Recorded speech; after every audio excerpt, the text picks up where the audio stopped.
These images of a Vietnam helicopter attack give a new perspective on the war America couldn't win. The flight is accompanied by the perpetual chop-chop of rotor blades, the confused garble of radios, and more darkly, the intermittent rattle of machine gun fire. It's 1967 and Hueys are crisscrossing the sky above Vietnam. Suddenly, an alarm sounds inside one of the choppers. A plume of smoke pours from the tail of another. 2 aircraft are going down, and not where they'd planned. The Vietnam War ravaged Southeast Asia for about 20 years, starting in the mid-1950s and lasting until 1975. On one side of the conflict were the Soviet-backed communist forces of the Democratic Republic of Vietnam, DRV or North Vietnam, supported by the guerrilla fighters of the National Front of the Liberation of Vietnam, Viet Cong.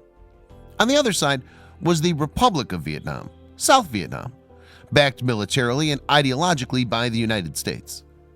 The human cost of the conflict was immense.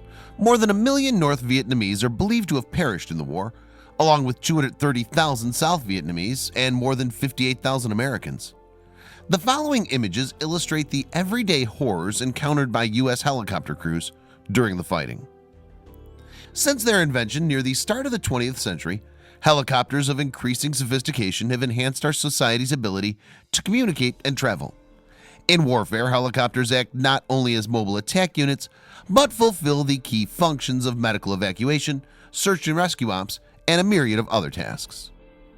The first military deployment of helicopters dates back to World War II when a group of American bombers crash-landed in Burma.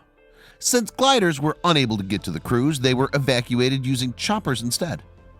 In the next major U.S. conflict, the Korean War, helicopters assisted with medical evacuation and, to a lesser extent, troop deployment and scouting. However, it was not until the Vietnam War that planners realized the full military potential of choppers. In fact, thousands of helicopters were deployed, providing critical air support to ground operations. Indeed, thanks to their mobility, they were well suited to Vietnam's remote, jungle-swathed terrain.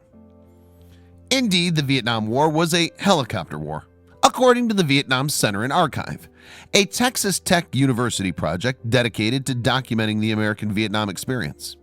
And among the many types of helicopters dispatched to the conflict, the most famous was the American Bell UH-1, Huey.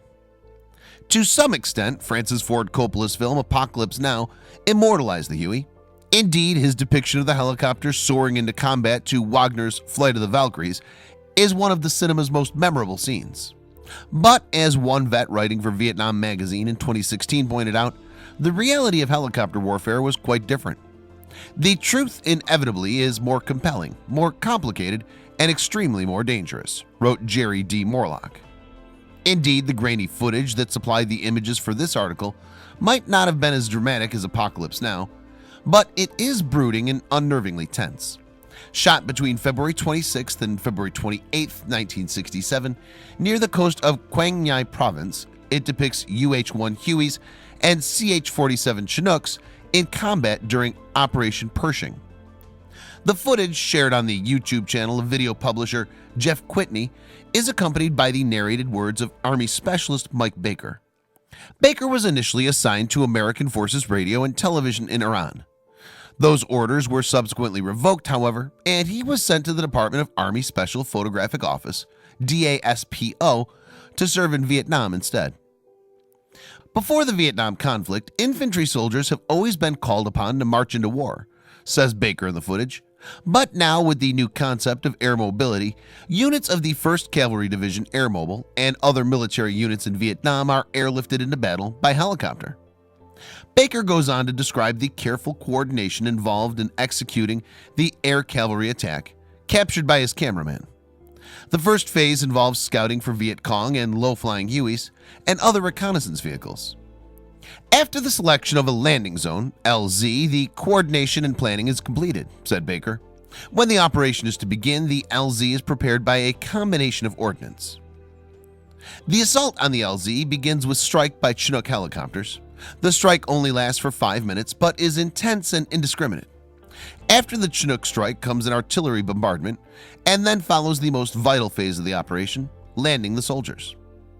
The troop-carrying craft are led by 2 aerial rocket artillery ships, ARAs, each armed with 4 dozen rockets.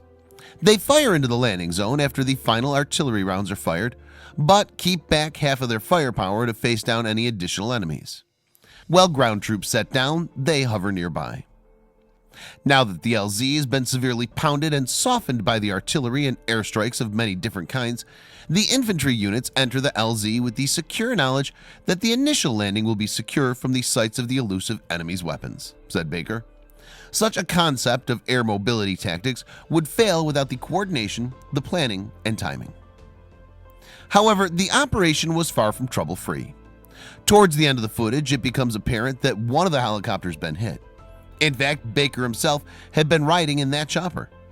And after it was forced to land in a rice field behind enemy lines, the helicopter carrying his cameraman, SFC Billy McBride, was also immobilized during an attempted rescue. Indeed, the 1st Cavalry Division was one of the most dangerous units to serve in. With more than 5,400 men killed in action and a further 26,592 wounded, it had the most casualties of any U.S. division in the Vietnam War. As Baker and McBride found themselves stranded in hostile territory, things must have looked bleak. The crew remained on the ground for approximately 2 hours. However, support came, the men were rescued, and the 2 choppers lifted to the LZ and repaired. Baker survived the Vietnam War and has proud memories of his involvement. "It was an incredible assignment, and I met so many great Americans," he wrote on Jeff Quitney's YouTube channel. "I'm honored to have served." Likewise, many former vets have warm memories of the chopper crews that accompanied and facilitated their missions. Helicopters were overwhelmingly our only means of transport, resupply, close aerial fire support, and medevac, our lifelines to any sustenance, support, and succor, wrote Jerry D. Morlock in Vietnam Magazine. Morlock added, "Helicopter crews were our beloved brothers in arms, even if we only knew them from fleeting glimpses of the pilots and crews, their faces covered by helmets and visors, and through short, crisp, business-like radio transmissions as they risk their lives for us."